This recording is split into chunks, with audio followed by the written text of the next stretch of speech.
Bona tarda.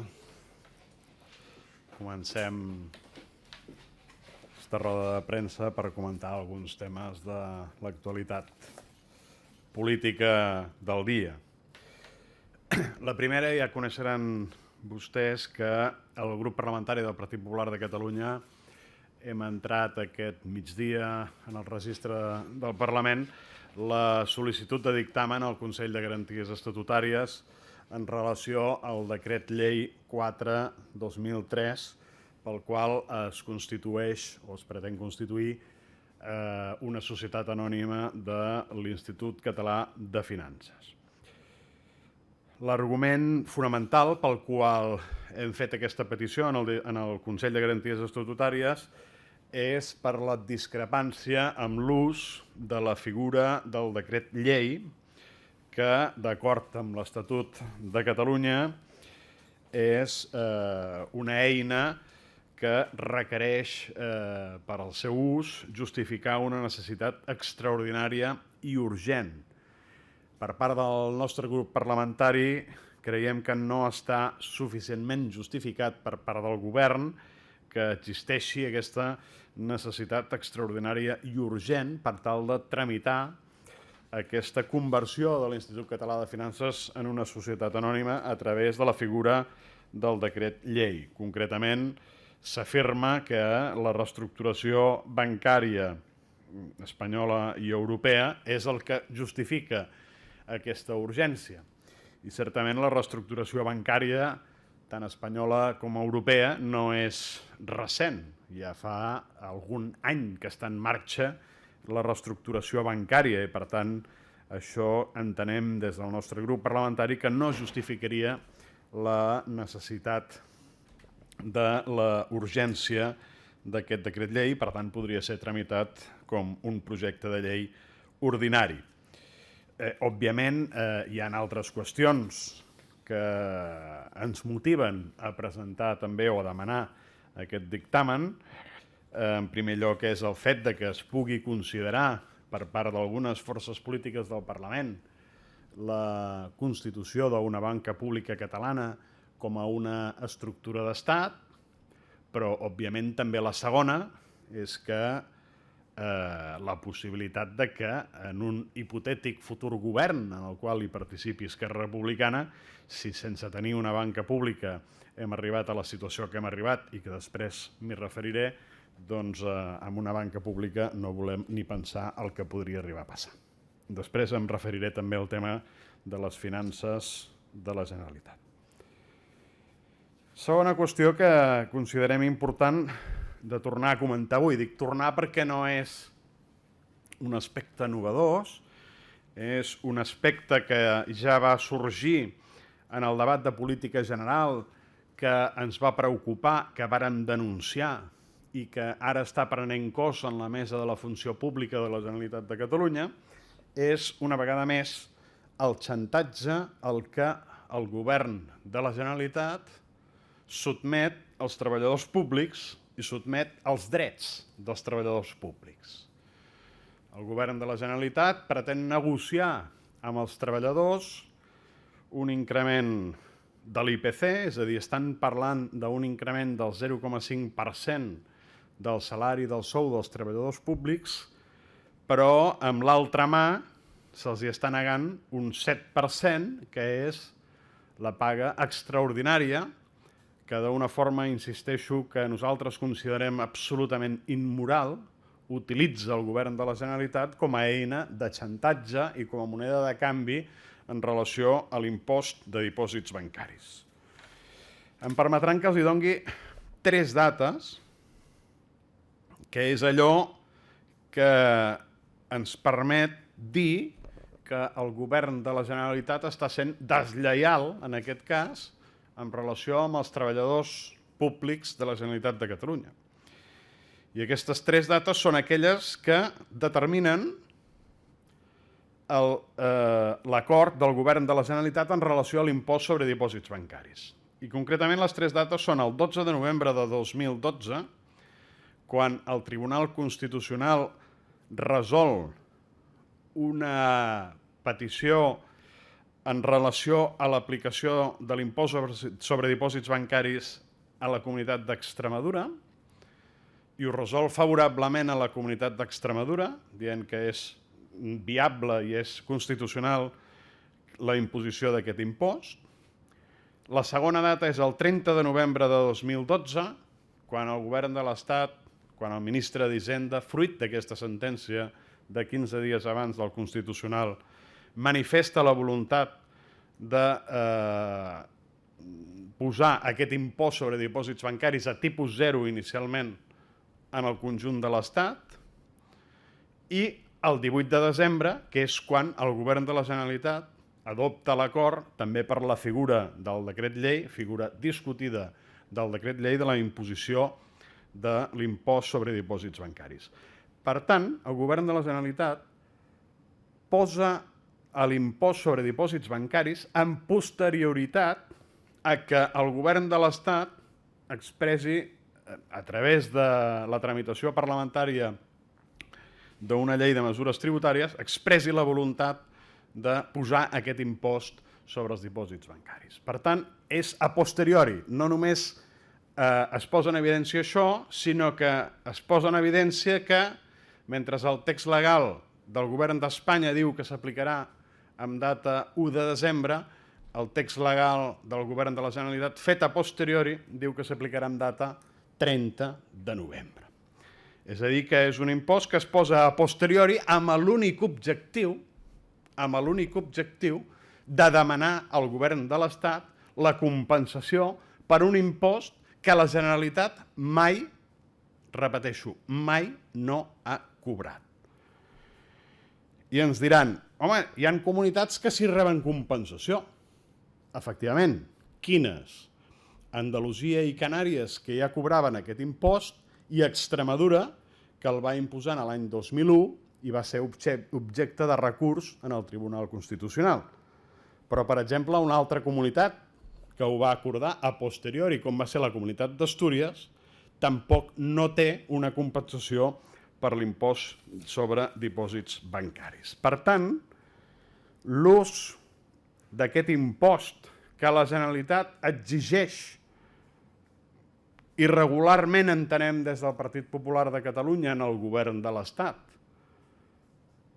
com a moneda de canvi per pagar la paga extra, per pagar, disculpin, el salari dels treballadors públics, perquè la paga extra no és més que una part del salari dels treballadors públics, ho considerem que és està absolutament fora de lloc i és absolutament immoral, com els deia al començament.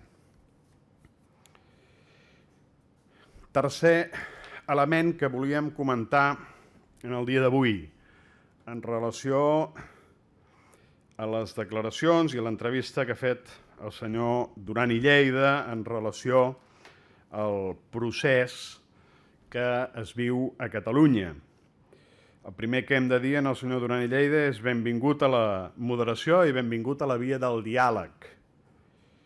Però en aquest sentit recordar al senyor Duran i Lleida que no existeix una tercera via, que aquí hi ha una segona via, la via del diàleg.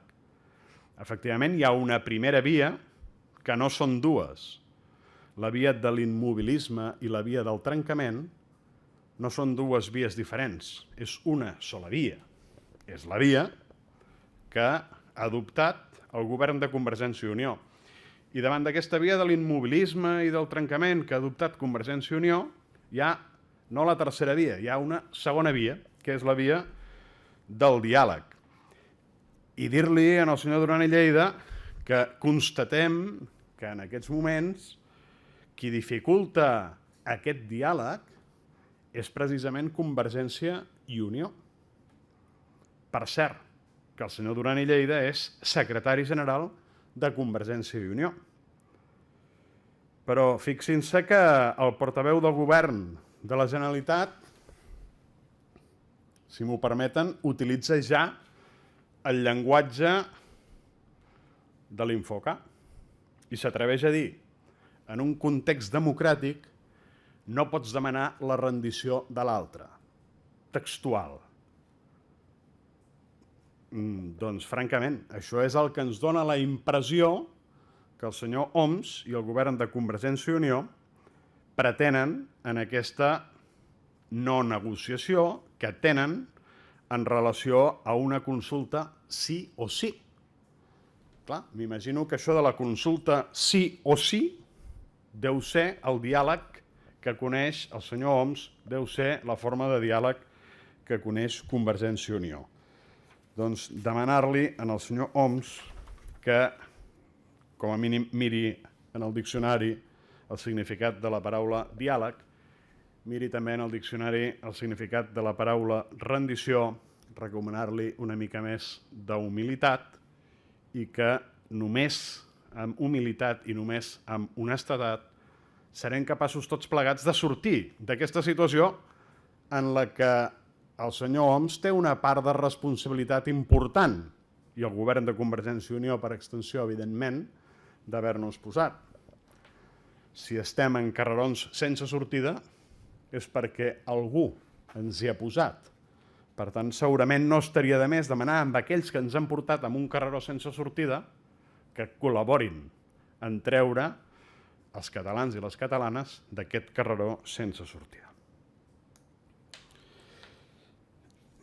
I per acabar, doncs em permetran fer algun molt breu comentari en relació també a una notícia d'actualitat durant el dia d'ahir i el dia d'avui, que és sobre la voluntat de la Comunitat de Madrid de reduir novament l'IRPF i que és una situació que escandalitza amb alguns catalans. I en aquest sentit jo vull recordar, i des del grup parlamentari del Partit Popular volem recordar, que ja fa temps que venim denunciant que a Catalunya els catalans paguem més impostos que la resta de l'Estat. I un dels impostos que paguem més cars és precisament l'IRPF. I si ho fem, no és per culpa de decisions del govern de l'Estat. Ciutadans de Catalunya tenen dret a saber que si paguem més IRPF als catalans que la resta de ciutadans d'Espanya és perquè els successius governs de la Generalitat ens han anat apujant els impostos. I diran, home, i per què és possible que a Madrid es pugui baixar l'IRPF i en canvi a Catalunya s'hagi de pujar l'IRPF? Mentre a Madrid el debat és sobre la baixada d'impostos, a Catalunya el debat és sobre la imposició de noves taxes, com ha denunciat o ha criticat el mateix Consell del Treball Econòmic i Social de Catalunya. Doncs, si m'ho permeten, els dono només dues xifres, una comparada. És la liquidació del pressupost, i em refereixo a l'any 2012 perquè és l'última anual que tenim, la liquidació del pressupost de 2012 de Catalunya i de Madrid. Doncs mirin, hi ha una diferència molt considerable, només en una xifra. Despeses financeres, interessos més amortitzacions pagades per la Generalitat de Catalunya, 8.005 milions d'euros. Despeses financeres, interessos més amortitzacions pagats per la Comunitat de Madrid, 2.095 milions d'euros. És a dir, només amb càrrega financera hi ha 6.000 milions d'euros més de despesa a Catalunya que a la Comunitat de Madrid. I això és el que permet que a la Comunitat de Madrid puguin baixar impostos i això és el que fa que a Catalunya sigui necessari pujar els impostos. I això per què es dona? Doncs mirin, amb una altra xifra ho podem visualitzar. L'endeutament de la Generalitat de Catalunya, i feia referència, encara que no citava les xifres, al conseller Mas-Colell, el segon trimestre de 2013 és de vora 52.000 milions d'euros i un 26% del PIB català. L'endeutament de la Comunitat de Madrid és de 22.000 milions d'euros i un 12% del PIB de la Comunitat de Madrid. Doncs aquesta és la conseqüència de que el principal soci de Convergència i Unió a Catalunya hagi passat per al govern durant 7 anys. Aquesta és la situació en la que han quedat les finances de la Generalitat i aquesta és la situació que ens obliga als catalans a pagar més que la resta d'espanyols. Si tenen alguna pregunta... Si no, doncs gràcies i bona... Sí, digues. Només també si podria valorar també aquestes paraules del portaveu del govern apel·lant a que l'Estat ofereixi també una proposta alternativa a la consulta. L'Estat, per veu del president del govern i responent a una carta, ha dit que està disposat a parlar del que sigui necessari amb l'única limitació d'allò que s'escapa a la possibilitat del propi president del govern, que és el marc legal dintre les seves possibilitats. Per tant, creiem que aquesta no és tasca només del govern de l'Estat, sinó que és tasca també del govern de la Generalitat dir en quins termes està disposada a parlar d'aquesta situació. En la mesura en què s'entestin en què l'únic objectiu que té el govern de la Generalitat és una consulta sobre l'autodeterminació de Catalunya, considerant que Catalunya és una colònia d'Espanya, doncs jo dubto que hi puguin haver sortides. Ara bé, jo crec que el govern de la Generalitat i el govern de Convergència i Unió poden saber perfectament quines són aquelles alternatives que es podrien plantejar en aquest diàleg. Per tant, no es tracta tant de que el govern de l'Estat ofereixi alternatives, sinó que es comparteixin entre els dos governs diferents possibilitats reals.